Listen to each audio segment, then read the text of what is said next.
Hello, my royal lovelies. Welcome back to the channel, and as always, welcome to my home. Today, I want to talk to you about Trooping the Colour. It is happening tomorrow.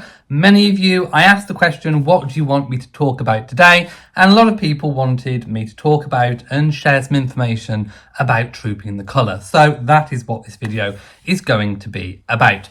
So, what is Trooping the Colour? Well, it is the sovereign's official birthday. Now, during Queen Elizabeth, the late Queen Elizabeth II's lifetime, much was made of the fact that she had two birthdays. Well, she doesn't actually have two birthdays. That would be completely impossible. A person can only have one birthday. So she had her real birthday, as does King Charles, and then we have an official birthday. Now, why an official birthday? Well, it is a tradition that goes back many generations, and basically it's because the weather in the UK can be quite changeable and appalling. In fact, actually right now, looking out the window, we've had rain, we've been having our heating on in the middle of, the middle of June. It's been absolutely awful, but at least there is a chance of having good weather in June. So traditionally either May or June has been the time for the official birthday. And it is a time for the household division to troop their colour and sort of pay the respects to the sovereign. So this is not a state occasion, but it is the UK's second biggest ceremonial after the state opening of Parliament. So it's not an official state occasion, but it is an occasion that is celebrated by the nation, the Commonwealth, and of course the wider world as well. So this year, by the way, they take it in turns. Different divisions of the household division literally change who it's going to be every year, which division it's going to be, and the colour is it's like a flag. Think about back to when people used to go into battle. They would have their colour, they would have their flag, a symbol, a rallying point. So it's all in the ceremonial. So one member of that division will sort of troop it through the ranks, and it's a high honour for that to happen. So this year it's the 2nd Battalion of the Irish Guards. Of course, the Princess of Wales is the colonel, and it's the first time that the 2nd Battalion of the Irish Guards has trooped their colour. Now, in ordinary years, the Princess of Wales would be there as the colonel. Now, as we know, Catherine is going through treatment and recovering from the effects of cancer. So we do not expect her to be there. I think provision was made for her to be there, but whether or not she will, in terms of the balcony. So we'll get to the balcony in a moment, but I don't think, this is my prediction, I don't think we will see her at the ceremony. If we do, that will be absolutely amazing, and we will be really happy to see her. We're really pleased, because that will mean, that she's doing well enough to attend. If we don't, then we know where she is. She will be at home, probably watching on the TV, recovering, and that is okay. So either way, whether we see her or we don't, we should be happy and respectful of that. So of course, the King, the Queen, senior royals take part, including the Prince of Wales, Prince William. And like I said, this is not a proper full state occasion. So normally an extension of the wider family is also involved. In previous years, we have seen the massive balcony fill up at the front facade of Buckingham Palace with the wider family. In the last 2-3 years, that's been kind of stripped back, but that is not set in stone. The sovereign can change that and can invite the wider family if they want. I think King Charles might this year, because of how difficult things have been. The wider extended family, even those members without titles and styles, have helped. They've all mucked in. And I think as a big thank you, the King will extend the balcony for the fly past. So the fly past is the Air Force tribute. So you might see RAF jets, you might see the Red Arrows flying over, weather dependent on how much we get. In other years, we've had a reduced fly past because of the weather. So let's get back to the official trooping the colour. So the King normally leaves Buckingham Palace with the Queen. They will be in carriage this year.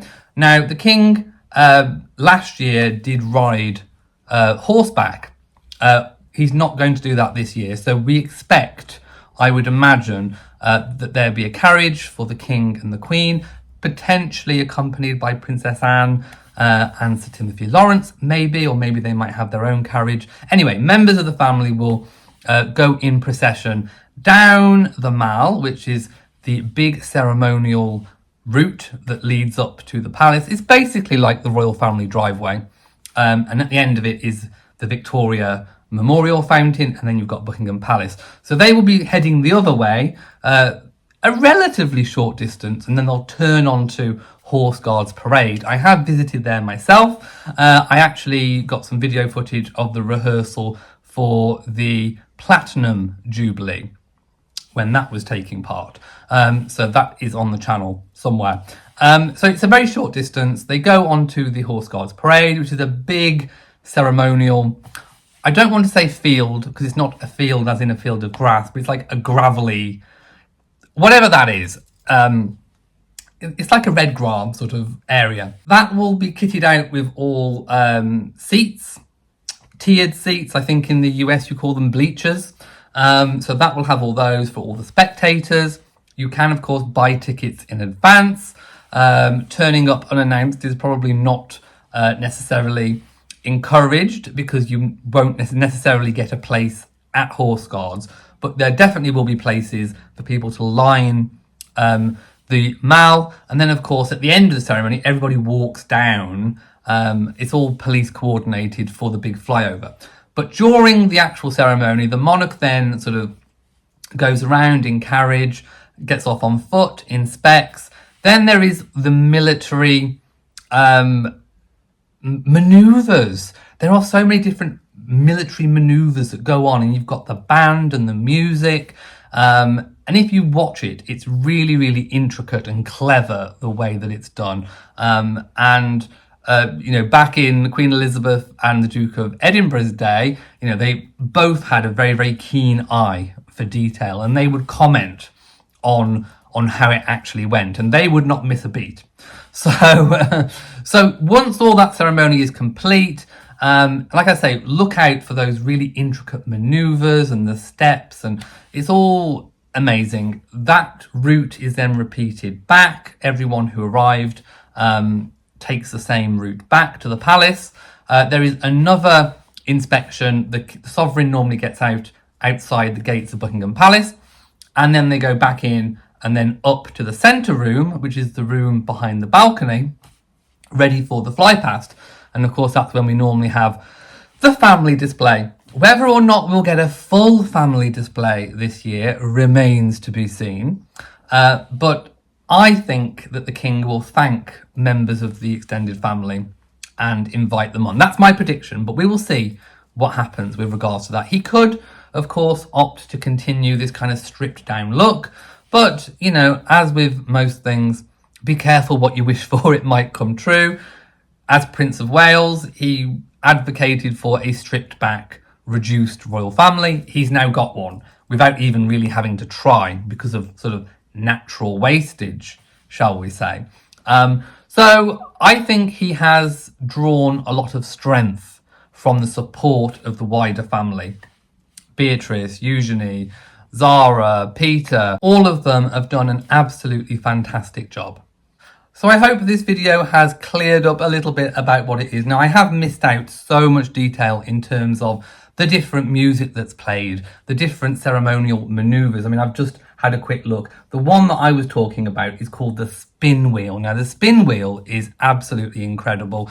They have some amazing maneuvers, how they're sort of playing the instruments, and it is literally a spin wheel, how they all go. So look out for that one in particular. The music's fantastic, the maneuvers are fantastic, the outfits are fantastic. I can't wait to see what people are wearing. I can't wait to see the jewellery that is being worn. What brooch will Queen Camilla be wearing? Will we get to see Catherine? Will we be lucky enough? Will she be well enough? Who knows? We will have to wait and see. But it is definitely going to be exciting, as it always is. So please sit back, relax, enjoy Trooping the Colour, and I will talk about what we saw in the next video. So thank you for watching this video. If you've enjoyed it, please give it a big old thumbs up. Don't forget to share on social media, and of course do hit the bell so that you know whenever I upload a new video. So from me, mwah, to you all, and goodbye.